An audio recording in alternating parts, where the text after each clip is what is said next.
Hej, hallå, I'm Kråkan, also known as Corvus Cornix, and welcome to Watermill Rambles, where I talk about all movies that I found in my closet while reading.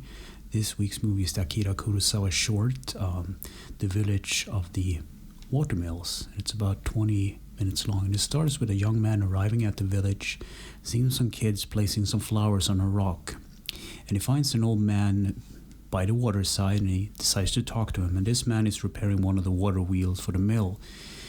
And as they talk, they realize that this village doesn't have electricity or modern farming equipment to deal with the crops. And the old man tells him that, due to how society is evolving and everything, he doesn't like the idea of pollution and stuff. And it's actually kind of an interesting talk that they have. So the flowers that were put on the stone at the beginning of the episode, or the short, was actually meant for a traveler that died on the spot, and the villagers felt so much pity for the guy that they made a monument for him. And as the time passed, he was all forgotten, and people just keep putting flowers on the stone. So the old man tells of a funeral that he's about to attend to, and it's kind of a funny joke because he is the eldest guy in the village, and the woman that has died was the second oldest.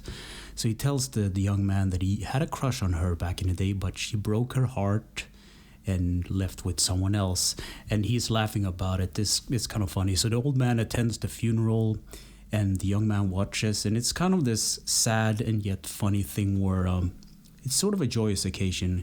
And as the young man leaves the village, he puts some flowers on a stone, and there's some scenery cuts, and the camera zooms into the seaweeds going about the waves of the stream, and credit rolls, and that's the end of the short. So what did I think about this short story? Without Akira Kurosawa, we wouldn't have Star Wars, and that's a thing a lot of people don't know about. He's like a director that influenced a lot of young movie makers to make movies, like George Lucas and I forgot the other one, Francis Ford Coppola, I believe.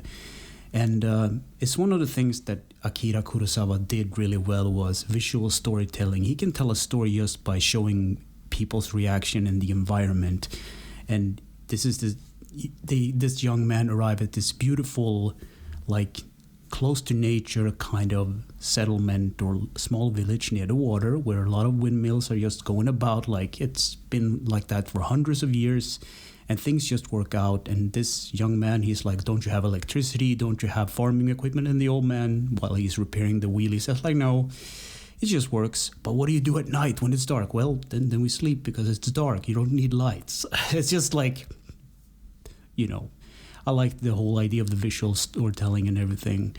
And this is one of those things I can actually recommend people watch because it's a brilliant way of telling a story in visuals. So you can actually search it up on YouTube, Akira Kurosawa's Dreams, and then you get the whole sort of movie. It's about 2 or almost 3 hours, I think. And there's short dream segments that tell stories, so you can actually skip to the interesting parts and watch that particular part of it. So anyway, thanks for listening and or watching, and take care.